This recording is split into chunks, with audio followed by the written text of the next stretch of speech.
Hello everyone, angular material নিয়ে কাজ করার সময় আমাদের নিজেদের ডিজাইন অনুযায়ী বিভিন্ন রকম থিম ক্রিয়েট করতে হয়। যদিও অ্যাঙ্গুলার 4টা প্রিভিল থিম প্রোভাইড করে, বাট আমাদের ডিজাইন অনুযায়ী বা আমাদের অ্যাপ্লিকেশনের কালার থিম অনুযায়ী আমাদেরকে কাস্টম থিম জেনারেট করতে হয়।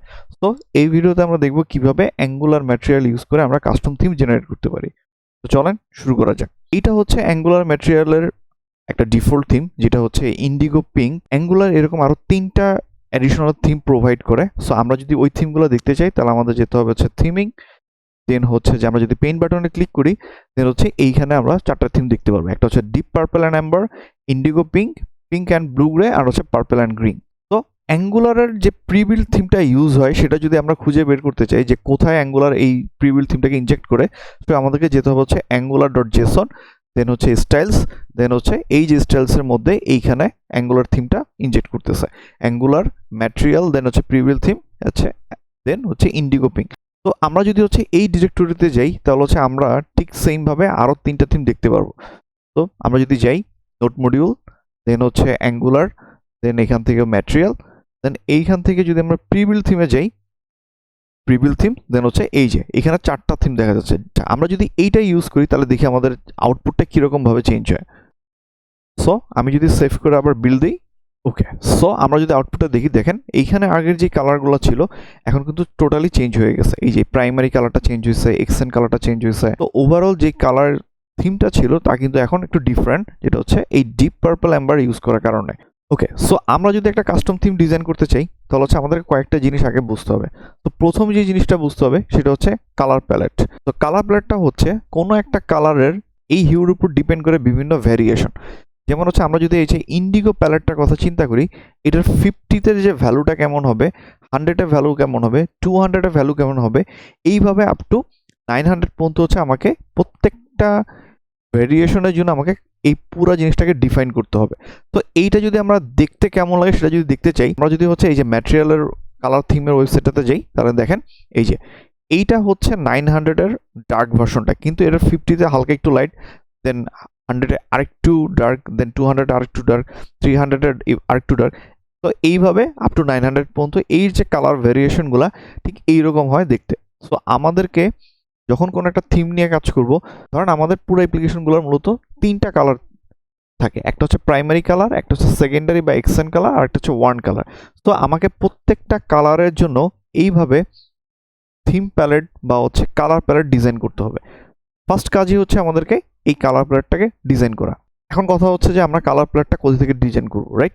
তো আমরা যদি এই ওয়েবসাইটটাতে যাই, এমসিজি, আমি ডেসক্রিপশনের মধ্যে এই লিঙ্কটা দিয়ে দিব। তো এই ওয়েবসাইট থেকে আমরা ইজিলি কালার প্যালেটটা ডিজাইন করতে পারি। কিভাবে? ধরুন আপনার প্রথমে এইভাবে একটা কালার সিলেক্ট করতে হবে।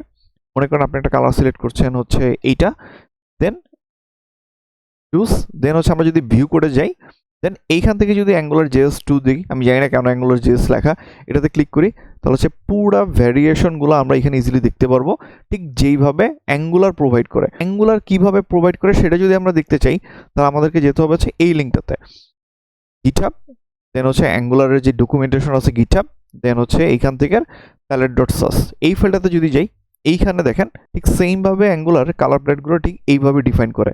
যেমন হচ্ছে রেড প্যালেট, তার হচ্ছে 50, এইভাবে হচ্ছে A700 পর্যন্ত। আবার কন্ট্রাস্টের জন্য এই যে 50 থেকে A700, ঠিক যেইভাবে হচ্ছে আমরা এইখানে পাইলাম, রাইট?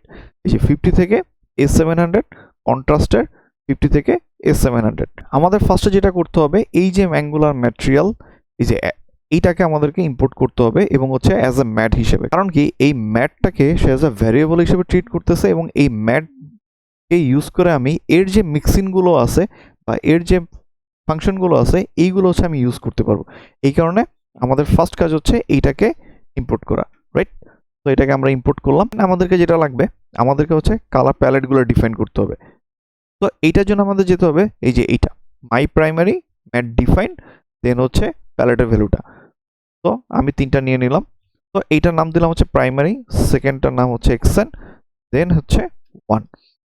একটু আগে বললাম যে আমাদের হচ্ছে এইখানে আমাদের যে কাস্টম কালার প্যালেট সেটা ডিফাইন করতে হবে। সো আমরা যেটা করি, আমরা আবার ঠিক এই ওয়েবসাইটে যাই, এইখান থেকে আমরা একটা কালার সিলেক্ট করি, মনে করুন এটা সিলেক্ট করে দেন হচ্ছে এটাকে কপি করে দেন হচ্ছে আমরা ডিফাইন করলাম যে এইটা হচ্ছে আমাদের প্রাইমারি প্যালেট। এইভাবে আমাকে আরও দুইটা কালারের জন্য ডিফাইন করতে হবে, একটা হচ্ছে এক্সেন কালার আর একটা হচ্ছে ওয়ান কালার। তো আমরা দিই এটা হচ্ছে এক্সেন কালার, ওকে, অ্যান্ড আরেকটা হচ্ছে এইটা হচ্ছে, ওকে। সো আমাদের তিনটা কালার প্যালেট ডিফাইন করা শেষ। এরপরে যেটা হচ্ছে এই যে প্রাইমারি কালারের যেটা আমাদেরকে ভ্যালু অ্যাসাইন করতে হবে, তো ম্যাট ডট ডিফাইন প্যালেট, এরপর আমি যেটা দিয়ে দিব সেটা হচ্ছে আমার যে কালার প্যালেটটা সেটা। আর যদি আমরা ম্যাটেরিয়ালের কোনো কালার প্যালেটটা ইউজ করি তখন হচ্ছে আমাকে এই যে matte dot indigo colour palette দিতে হবে। যেহেতু আমরা আমাদের কাস্টম প্যালেট দিব, তো আমরা এখানে দিয়ে দিলাম হচ্ছে প্রাইমারি প্যালেট। এরপরে যেটা হচ্ছে এটা হচ্ছে হিউ ভার্সন। আমরা যে প্রাইমারি প্যালেটের কোন ভার্সনটা নিব, আমরা এখান থেকে চাইলে 500 নিতে পারি, আমি চাইলে হচ্ছে 900 নিতে পারি, রাইট? তো মনে করেন যে আমরা নিয়ে নিলাম 900। এরপরে যেটা আছে সেটা হচ্ছে এক্সেন প্যালেট অ্যান্ড লাস্টে যেটা আছে সেটা হচ্ছে ওয়ান প্যালেট। এরপরে হচ্ছে আমাদেরকে থিমটাকে জেনারেট করতে হবে, যেটা হচ্ছে এই যে ম্যাট ডিফাইন লাইট থিম, অথবা হচ্ছে আমি যদি চাই এখান থেকে চেঞ্জ করতে ডিফাইন ডার্ক থিম, চাইলে আমরা এগুলো ইউজ করতে পারি। তো আমরা প্রথমে হচ্ছে থিমটাকে জেনারেট করলাম, প্রথমে হচ্ছে আমি কালার জেনারেট করলাম, দেন হচ্ছে থিমটাকে জেনারেট করলাম। তো এইটার নাম দিয়ে হচ্ছে আমি theme, and then my primary জায়গায় আমি দিব হচ্ছে আমার প্রাইমারি, দেন হচ্ছে এক্সেন, অ্যান্ড দেন হচ্ছে ওয়ান। আপনারা যদি ডার্ক থিম ইউজ করতে চান তাহলে এখানে দিবেন ডার্ক, যদি লাইট ইউজ করতে চান তাহলে হচ্ছে লাইট, ওকে। সেকেন্ড যেটা হচ্ছে আমার থিম ডিজাইন করা শেষ, টাইপোগ্রাফি নিয়ে আমি নেক্সট ক্লাসে কথা বলবো। তো এরপরে কাজটা হচ্ছে আমাদেরকে এই যে কালার থিমটা জেনারেট করলাম এইটাকে হচ্ছে ম্যাটেরিয়াল কম্পোনেন্টকে চিনানো। তো ম্যাটেরিয়ালের তিনটা ওয়েতে কম্পোনেন্টগুলোকে চিনানো যায়। একটা হচ্ছে কোর থিম অনুসারে আমি চাইলে হচ্ছে কিছু ডিপেন্ডেন্ট কম্পোনেন্টগুলোকে চিনাইতে পারি, আরেকটা হচ্ছে বাটনের জন্য আমি ইউজ করতে পারি চাইলে, আরেকটা হচ্ছে পুরো ওভারঅল যত কম্পোনেন্ট আছে সবগুলো কম্পোনেন্টের জন্য আমরা ইউজ করতে পারি। যেমন ম্যাট অল কম্পোনেন্ট থিম, একটা হচ্ছে বাটন থিম, অথবা আরেকটা হচ্ছে কোর থিম। তো আমরা যেটা করি আমরা হচ্ছে এইটা ইউজ করি, আর আমাদের থিমের নামটা হচ্ছে থিম, ওকে। এইবার যদি আমরা আউটপুটটা দেখি তাহলে দেখেন আমরা ঠিক যেইভাবে ডিজাইন করছিলাম আমাদের যেই কালার থিম, ঠিক সেইভাবেই কিন্তু হচ্ছে কালার থিমটা চেঞ্জ হয়ে গেছে। এখন আমি যেটা বলছিলাম যে আমরা এইখানে হচ্ছে 900 ইউজ করছি, আমরা যদি এটা 500 দিই তাহলে হচ্ছে 500 যে ভ্যালুটা সেটা হবে হচ্ছে এখন প্রাইমারি কালার। এই যে দেখেন প্রাইমারি কালার, আমি পার্সোনালি যেটা পছন্দ করি সেটা হচ্ছে এই যে থিম যেইগুলো আছে এইগুলো হচ্ছে আমি আলাদা জায়গায় রাখতে পছন্দ করি। কারণ কি, আমরা চাইলেই যাতে যে কোনো সময় আমরা এই থিম নিয়ে কাজ করতে পারি। কারণ এই স্টাইল সিএসএসটাতে বা এই স্টাইল সাস ফাইলটাতে অনেক আদার্স স্টাইল থাকে যেগুলো হচ্ছে গ্লোবাল স্টাইল। সো এইটাকে ক্রাউডেড করার থেকে থিম রিলেটেড কাজগুলো আমরা আলাদাভাবে করি। তো আমরা যেটা করি আমরা হচ্ছে এই সোর্স ফোল্ডারের ভিতরে একটা ফোল্ডার ক্রিয়েট করি যেটার নাম দিই থিম। তার ভিতরে হচ্ছে আমি একটা ফাইল ক্রিয়েট করি যেটার নাম হচ্ছে থিম ডট সাস, আরেকটা হচ্ছে আমাদের প্যালেট। প্রথমে হচ্ছে আমি এইটাকে নিয়ে যাই এইখানে হচ্ছে থিম ফাইলের ভিতরে। সেকেন্ড হচ্ছে আমার যে প্যালেটগুলো আছে এই প্যালেটগুলো সবগুলো হচ্ছে আমি কালার প্যালেট ফাইলে রাখবো। তাতে কি সুবিধা হচ্ছে আমি চাইলে ওইখান থেকে যে কোনো টাইমে ইজিলি চেঞ্জ করে ফেলতে পারবো। আমরা এখানে অ্যাড করলাম। এরপরে হচ্ছে এই যে থিমের যে কোডগুলো আছে এইগুলোকে হচ্ছে আমি থিম ফাইল অ্যাড করব, ওকে। এখন এখানে একটা ঝামেলা আছে, আচ্ছা এখন একটা প্রবলেম আছে, কারণ হচ্ছে যে এই প্যালেটের যে ভ্যালুগুলো সেগুলো হচ্ছে আরেকটা ফাইলে। তো এটাকে আমাদেরকে ইম্পোর্ট করতে হবে, ইম্পোর্ট, আর এইখানে আমাদেরকে থিমের ফাইলটাকে ইম্পোর্ট করতে হবে, ইম্পোর্ট, ওকে। সো আমরা যদি সেভ করি ঠিকঠাক মতোই কাজ করতেছে। তো আরেকটা বেস্ট প্র্যাকটিস হচ্ছে এইটা হচ্ছে প্রাইমারি কালার, এটা হচ্ছে এক্সেন কালার, এবং এটা হচ্ছে ওয়ান কালার, রাইট? তো আমরা প্রাইমারি কালারে কোনটা ব্যবহার করলাম, প্রাইমারি প্যালেটের 300 যে ভ্যালুটা আছে সেটা, তার মানে হচ্ছে এইটা হইতেছে আমার প্রাইমারি কালার।